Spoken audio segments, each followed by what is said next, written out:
Thank you. Actually, doing short talks is it's much more difficult than doing long ones. As Mark Twain once said, if I had had more time, I would have written less. With that in mind, I've always found the best strategy to use when you have a limited amount of time is to use quotes to demonstrate your points. This is the first quote I would point to. This is an Australian sociologist who said, "The 20th century has been characterized by three developments of great importance. One, the growth of democracy. Two, the growth of corporate power. And three, the growth of corporate propaganda as a means of protecting corporate power against democracy." Those three things are connected. And there's little doubt, I think, that in the 20th century, one of the major vehicles for increased democracy, that is more power in the hands of ordinary people, have been labor unions. And corporations have, at least since the 1950s, actually even before that, have been involved in a long battle against working people by attacking unions. This is accomplished not only through force and by law, but it's also accomplished through propaganda. Takes me to my second quote. This is actually from the ancient Chinese philosopher Confucius, who was once asked if he were ever to run the state, what he would do. That is, someone said, if you were in charge, how would you remain in charge? How would you maintain power? And he gave a very interesting answer. He said he would, quote, rectify the language. And if he was asked that today, he would say, give me control of the media. Rectify the language means controlling the stories, controlling the categories of thinking. And if you give me control of culture, I don't need police and soldiers on street corners to maintain power. I can imprison people in their own heads, in their own imaginations. And that essentially is the lesson that corporations learned. The left hasn't learned that lesson. The right has learned that lesson, has put huge amounts of resources into it.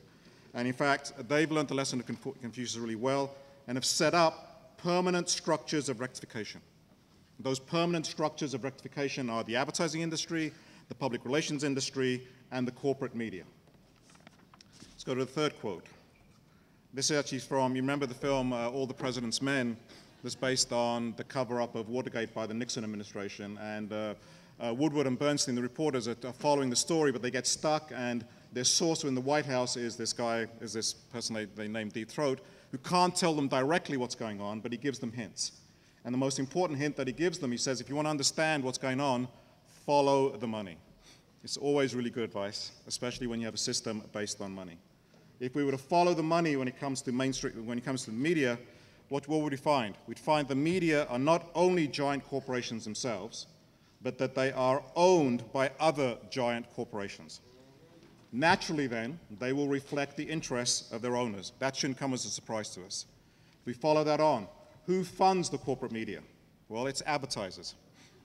We're not the customer of media. We are the product. We're what's sold. It's our eyeballs are collected together and then sold to advertisers.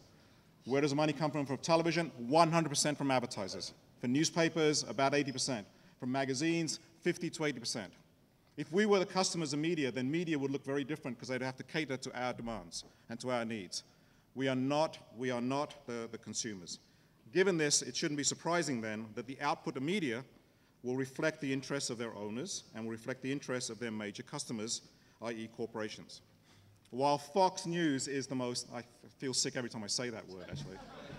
While Fox is the most obvious example of this corporate cheerleading, it's actually not unusual. What's unusual about Fox is that it has chosen one side of the media, of the elite opinion to reflect. So they reflect Republicans almost exclusively. But Fox is not unusual. The rest of the media, in fact, follow the same kind of structural imperatives.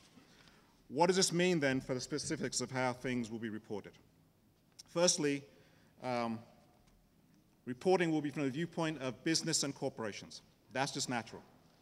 Okay? You'll have a stock market report every day. You won't have any report from the viewpoint of labor. In newspapers, there's a business section. There is no labor section. There are reporters whose beat is business. Very few reporters now whose beat is labor.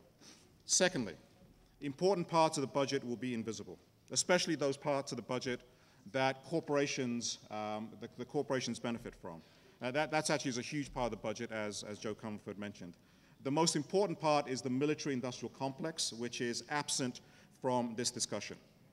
Also absent is any talk of corporate welfare and tax scams.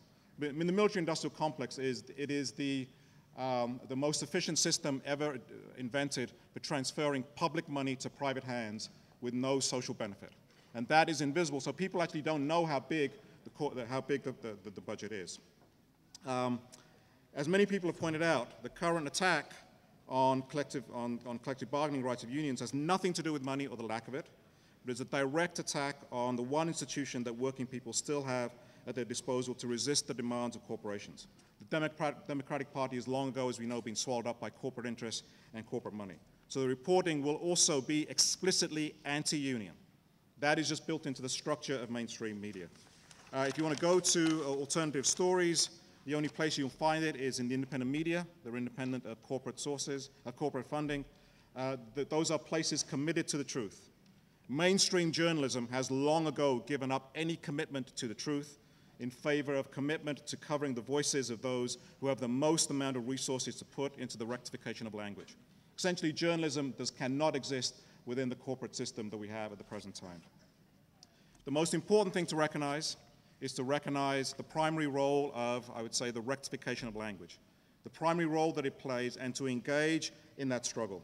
And I would say the fight in the street will not be won, cannot be won, until we engage the fight in the head and in the imagination. And the first step on that, the first step towards that, actually is to see the battlefield, is to see culture and media as a place that we should battle over. And I have to say, progressives have not been very good at that in the past. I hope we learn our lesson, and I hope we learn the lesson of Confucius. Thank you.